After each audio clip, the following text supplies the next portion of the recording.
જૂનાગઢમાં ડેમની સપાટી વધી છે। 24 કલાકમાં ડેમની સપાટીમાં 17 સેન્ટીમીટરનો વધારો થયો છે। ડેમની સપાટી 138.44 મીટર પર પહોંચી છે। નર્મદા ડેમની મહત્તમ સપાટી 138.68 મીટર છે। મહત્તમ સપાટીથી માત્ર 24 સેન્ટીમીટર બાકી છે। નર્મદા ડેમના ફરી 10 દરવાજા 1 મીટર ખોલવામાં આવ્યા। નર્મદા, ભરૂચ અને વડોદરાના 42 કાંઠા વિસ્તારમાં આવતા ગામો એલર્ટ પર છે। સરદાર સરોવર ડેમની સપાટીમાં ફરી એકવાર વધારો જોવા મળ્યો છે। તો આ તરફ રાજકોટ જિલ્લાના ઉપલેટાના મોજીરા પાસે આવેલો મોજ ડેમ ફરી એકવાર ઓવરફ્લો થયો। મોજ ડેમના 3 દરવાજા 2 ફૂટ ખોલાયા। જ્યારે ડેમમાં 1944 ક્યુસેક પાણીની આવક સામે એટલી જ નદીમાં જ આવક નોંધાઈ છે। 44 ફૂટની કુલ સપાટી ધરાવતા મોજ ડેમ ઓવરફ્લો થતા તંત્ર દ્વારા હેઠવાસના લોકોને સાવચેત કરાયા છે। મોજ ડેમના હેઠવાસના ઉપલેટા સહિત મોજીરા, ગઢાળા, ખાખી, જાડિયા, સેવંત્રા, નવાપરા, કેરાળા, વાડલા ગામના લોકોને સાવચેત કરાયા છે। ઉપલેટા મોજ નદીના પટમાં અવરજવર ન કરવા તંત્ર દ્વારા સૂચનાઓ આપવામાં આવી છે અને તંત્ર દ્વારા એલર્ટ રહેવા માટે કહેવામાં આવ્યું છે। રાજકોટના ધોરાજીમાં આવેલો ભાદર એક ડેમ ફરી એકવાર ઓવરફ્લો થયો। ડેમ સાઇડ વિસ્તારમાં ભારે વરસાદને લઈને ડેમ સતત ઓવરફ્લો। ડેમ ઓવરફ્લો થતા 5 ગેટ 2.5 ફૂટ ખોલાયા। ડેમના ઉપરવાસથી 17,360 ક્યુસેક પાણીની આવક સામે 17,360 ક્યુસેક પાણીની આવક નોંધાઈ છે। નીચાણવાળા વિસ્તાર ઉપલેટા, કુતિયાણા, માણાવદર, રાણાવાવથી પોરબંદર સુધીના ભાદર નદી કાંઠા વિસ્તારના લોકોને નદીના પટમાં અવરજવર ન કરવા તંત્ર દ્વારા સૂચના આપવામાં આવી। ભાદર 2 ડેમ ઓવરફ્લો થતા ધોરાજી, ઉપલેટા, માણાવદર સહિત 67 ગામને પીવાના પાણીનો અને સિંચાઈનો પ્રશ્ન હલ થયો છે। જૂનાગઢના માણાવદરના બાંટવા ખારા જળાશયમાં પાણીની આવક વધી છે। ડેમના 4 દરવાજા 0.60 મીટર ખોલવામાં આવ્યા। ડેમના પટમાં કોઈ અવરજવર ન કરવા તંત્ર તરફથી સૂચનો કરાયા। સાવચેતી રાખવા માટે તંત્ર દ્વારા સૂચના અપાઈ છે। માણાવદર તાલુકાના ભલગામ, કોડવાવ, એકલેરા, સમેગા ગામને એલર્ટ કરાયા છે। તો જૂનાગઢમાં 4 ડેમ ખોલી અને પાણી છોડાયું છે। ભલગામ, કોડવા, એકલેરા, સમેગા ગામને એલર્ટ અપાયું છે। 24 સેન્ટીમીટર જ હવે આ ડેમ બાકી છે। મોજ ડેમ પણ ઓવરફ્લો થયો છે। તો રાજકોટમાં પણ એવી પરિસ્થિતિ છે, ડેમ ઓવરફ્લો થયો છે। રાજકોટનો ભાદર 2 ડેમ ઓવરફ્લો થયો છે અને બાંટ વાખરા ડેમ પણ ઓવરફ્લો થયો છે જૂનાગઢમાં। તો આ 4 ડેમની પરિસ્થિતિ છે। જો કે તંત્ર તરફથી આસપાસના ગામ લોકોને એલર્ટ કરી દેવાયા છે, સૂચનો આપવામાં આવ્યા છે। સાબરકાંઠાના હિંમતનગરના ગૌમોર શૈક્ષણિક સંકુલમાં આપઘાતનો બનાવ સામે આવ્યો છે। બીસીએના અંતિમ સેમેસ્ટરમાં અભ્યાસ કરતા વિદ્યાર્થીએ 3જા માળેથી કૂદકો માર્યો। જો કે વિદ્યાર્થીને હોસ્પિટલ ખસેડાતા તેનું સારવાર દરમિયાન મોત નીપજ્યું। વિદ્યાર્થી સંકુલના 3જા માળેથી છલાંગ લગાવતો હોય તેવો સીસીટીવી વિડીયો સોશિયલ મીડિયામાં વાયરલ થયો। બીજી તરફ મૃતકના પરિવારજનોએ ઘટનાને લઈને કાર્યવાહી નહીં કરવાનું નિવેદન આપ્યું।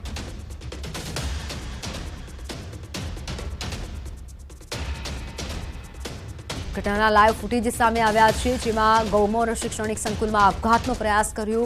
બીસીએના અંતિમ સેમેસ્ટરના છાત્રનો આપઘાત અને આ વિદ્યાર્થી હાલ મોતને ભેટ્યો છે। કૂદકો મારીને આપઘાતનો પ્રયાસ કર્યો। 3જા માળેથી છલાંગ લગાવી આપઘાત કરી। આપઘાતનો સમગ્ર બનાવનો વિડીયો સોશિયલ મીડિયામાં વાયરલ થયો છે, જેમાં કુંડા ઉપર ચડી અને આ વિદ્યાર્થી આપઘાત કરી લે છે।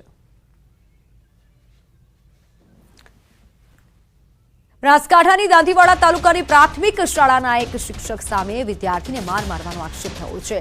ધોરણ 8ના વિદ્યાર્થીને શિક્ષકે માર માર્યાનો આક્ષેપ છે। દાંતીવાડા તાલુકાની પ્રાથમિક શાળાની આ ઘટના। પીડિત વિદ્યાર્થીના વાલીએ દાંતીવાડા પોલીસ મથકે રજૂઆત કરી। 1 વર્ષ અગાઉ પણ અશોક ચૌધરી નામના શિક્ષકે માર માર્યો હતો, જે બાદ માફી પણ માંગી લીધી હતી। ગઈકાલે તમામ વિદ્યાર્થીઓને મારવાનો આક્ષેપ કરવામાં આવ્યો છે। દાહોદમાં સ્કૂલ આચાર્યની કરતૂત બાદ વિદ્યાર્થીઓના વાલીઓમાં પણ હવે ભારે ચિંતા જોવા મળી રહી છે। અમે સ્કૂલમાં બેઠા હતા ત્યારે અશોકભાઈ સાહેબે આવીને અમને બીજા રૂમમાં બોલાવીને અમને ત્યાં લઈને જઈને અમને ધમકી આલીને તેમને અમને બહુ જ માર્યા। રાતે અમે સૂઈ પણ નથી શક્યા। તો ગઈ સાલે એને માર્યો તો તેમને મારી માફી માગી હતી, તો મેં લેટ ગો કર્યું। આ વખતે પણ વચ્ચે માર્યો તો મેં કશું કર્યું, હલકે ફરી માર્યો। એવા અન્ય છોકરાઓને કેટલોને માર્યા છે। એને કોઈ છોકરાના માતા પિતા બીજા નથી, ખાલી હું પાલન પોષણ કરું છું, બરાબર। તો આવા શિક્ષકો બેમ રીતે મારે છે, તો આવા શિક્ષકોને કંઈક પાઠ પોલીસે ભણાવવો જોઈએ। નકર આ તો કોઈને મારી નાખશે તો કોઈનું સંતાન ખોવાઈ જશે। ક્લાસ 1 સરકારી નોકરીની લાલચ આપી કરોડોની ઠગાઈ. અમદાવાદ ક્રાઇમ બ્રાન્ચમાં 4 શખ્સો સામે ફરિયાદ નોંધાઈ. નોકરી અને ગન લાયસન્સ આપવાના બહાને 3,44,99,000 પડાવ્યા. જીપીએસસીની નોકરીના બનાવટી નિમણૂક પત્રો પણ આપ્યા. નોકરીના બનાવટી નિમણૂક પત્રો આપી ઠગાયા છે.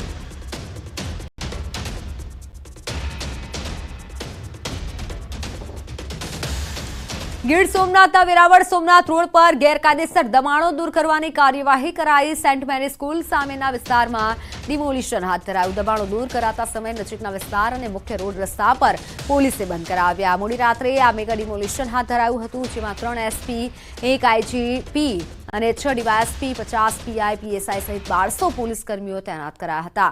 તો દેખાવો કરતા અંદાજે 70 લોકોની અટકાયત પણ કરાઈ હોવાની ચર્ચા છે. ગીર સોમનાથમાં મેગા ડિમોલિશન કરાયું છે. એક્સક્લુસિવ દ્રશ્યો સામે આવ્યા છે. વેરાવળ સોમનાથ રોડ પર જે ગેરકાયદેસર દબાણો હતા તેને તોડી પડાયા છે. મોટી માત્રામાં પોલીસ કાફલો પણ ખડકી દેવાયો હતો. મેગા ડિમોલિશન હાથ ધરાતા ઘણાની અટકાયત પણ કરવામાં આવી છે. જોકે પોલીસ દ્વારા તમામને સહયોગ આપવા માટે પણ સૂચના આપવામાં આવી છે. વેરાવળ સોમનાથ રોડ પર મેગા ડિમોલિશનની કાર્યવાહી કરાયું. સેન્ટ મેરી સ્કૂલ સામેના વિસ્તારમાં જે પણ ગેરકાયદેસર દબાણો હતા તેને દૂર કરાયા છે. બુલડોઝર ફેરવાયું છે. આ તમામ ગેરકાયદેસર બાંધકામ પર એક્સક્લુસિવ દ્રશ્યો સામે આવ્યા છે. તે તમામ ગેરકાયદેસર બાંધકામોને તોડી પડાયા છે. સેન્ટ મેરી સ્કૂલ સામેના વિસ્તારમાં દબાણો તોડી પડાયા છે. જોકે મોટી માત્રામાં પોલીસ કાફલો પણ તૈનાત કરાયો હતો અને અટકાયત કરવામાં આવી છે. જે પણ આ કામમાં અડચણ આપી રહ્યા છે તે તમામની પોલીસે અટકાયત કરી છે. ઉચ્ચ પોલીસ અધિકારીઓ પણ ઘટના સ્થળ પર પહોંચ્યા હતા. ફોનલાઈન પર સંવાદદાતા દિનેશ જોડાઈ ચૂક્યા છે. દિનેશ, એવા કેટલા દબાણો હતા જેને તોડી પડાયા?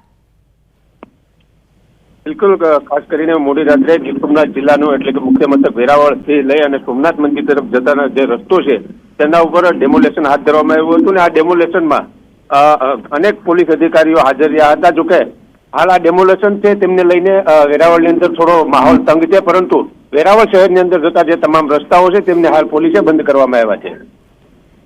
જી બિલકુલ, તો મેગા ડિમોલિશન ચુસ્ત પોલીસ બંદોબસ્ત ગોઠવાયો છે. આભાર દિનેશ સમગ્ર માહિતી બદલ. વડોદરામાં વિશ્વામિત્રી નદીના કિનારે કરવામાં આવેલા દબાણોને દૂર કરવાની કાર્યવાહી શરૂ કરાઈ છે. 13 જેટલા દબાણકર્તાઓને નોટિસ આપ્યાની અવધિ પૂરી થતા કોર્પોરેશને દબાણો તોડી પાડવાની કામગીરી શરૂ કરી.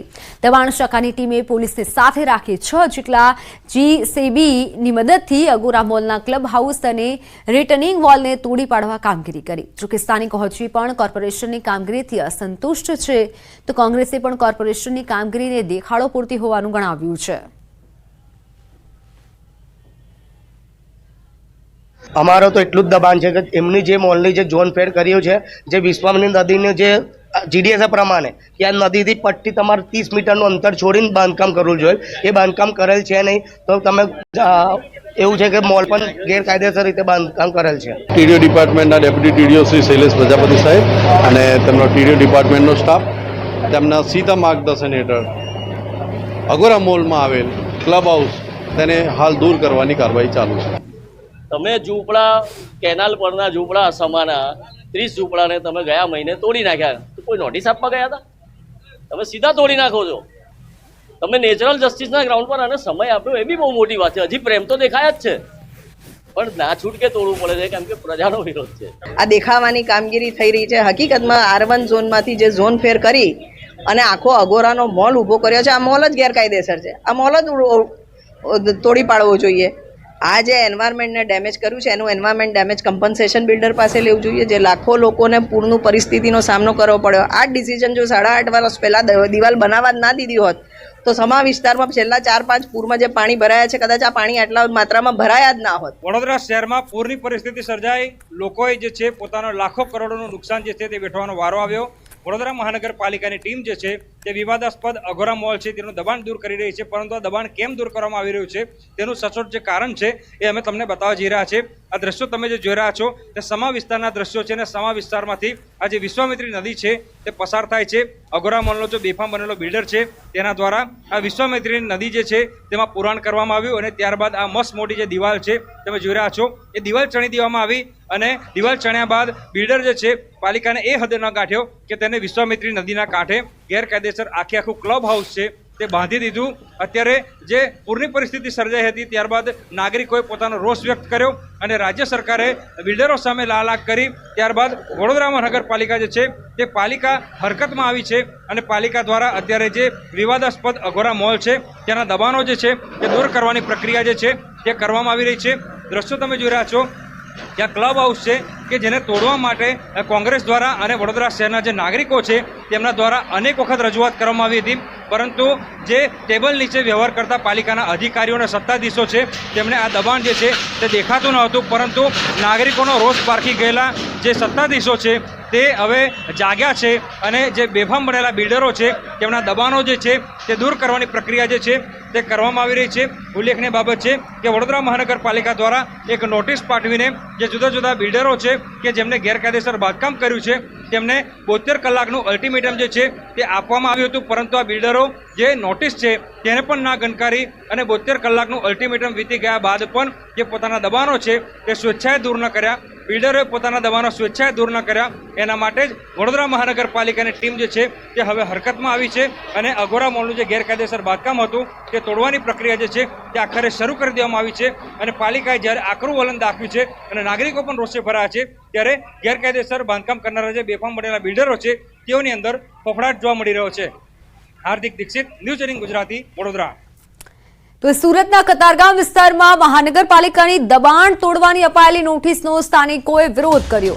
કતારગામ મગનનગરમાં 2 રહીશો દ્વારા જિલ્લા કલેક્ટરને આ બાબતે રજૂઆત કરવામાં આવી. કલેક્ટર કચેરી ખાતે વિરોધ કરાયો.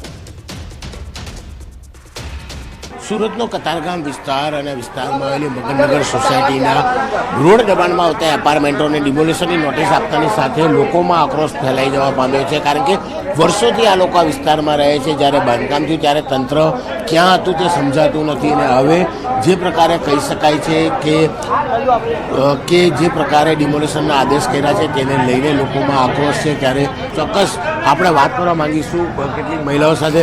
બેન, આપનું નામ? જિગીસા રાજેશભાઈ કોઠારી. જિગીસાબેન, મોરચો લઈને આવ્યા છો, શું કારણ? અમારું ડિમોલેશનમાં આવે છે, અમારું મકાન જાય છે એટલે અમારું મકાન આપો તમે, એ સિવાય અમે અહીંયાથી હલવાના નથી. ડિમોલેશન કર્યું એ પહેલા 30 વર્ષ પહેલા ખબર નહોતી આ લોકોને કે રોડ ઉપર આવે છે તો આપણે ના વેચીએ. અમે જે વિસ્તારમાં વોર્ડ નંબર 7 મગનનગર વિભાગ 2 ત્યાં ઓલરેડી અત્યારે 40 ફૂટનો રોડ છે. મોટા રોડની કોઈ જરૂર નથી. ત્યાં બધા નાનો 200 ફ્લેટ એમાં ડિમોલેશનમાં આવે છે. 90 જેટલી દુકાનો આવે છે. બધા નાના ધંધા રોજગારવાળા છે, ગરીબ માણસો ત્યાં રહે છે. ત્યાં મ્યુનિસિપાલિટીને કોઈ જરૂર નથી તો બી અમને નોટિસો આપી છે, લીટા મારી ગયા છે કે તમારું તોડી નાખવાનું છે. અને અમારા એક વોર્ડ નંબર 7માં જ પ્રોબ્લેમ છે આખા 34 વોર્ડમાંથી સુરત મહાનગરપાલિકાને. શું અમારો શું વાક છે? બિલકુલ કહી શકાય કે કતારગામના આ 200 થી 400 ફ્લેટ ધારકો છે, 90 કરતાં વધારે દુકાનો છે. એટલે કે જો આ તમામ વસ્તુ ડિમોલિશન કરવામાં આવે તો રહેનારા લોકોને તો તકલીફ પણ છે. નાની નાની દુકાનોમાં રોજગાર છે, તે રોજગારને લઈને તેઓ બેકાર બને, જેને લઈને હવે આ લોકો કલેક્ટર ઓફિસે રજૂઆત કરવા પહોંચ્યા છે. કેમેરામેન ભરત બ્રહ્મભટ્ટ સાથે કીર્તેશ પટેલ, ન્યૂઝ 18 ગુજરાતી, સુરત. તો સમાચારોમાં હાલ સમય થયો છે વિરામનો.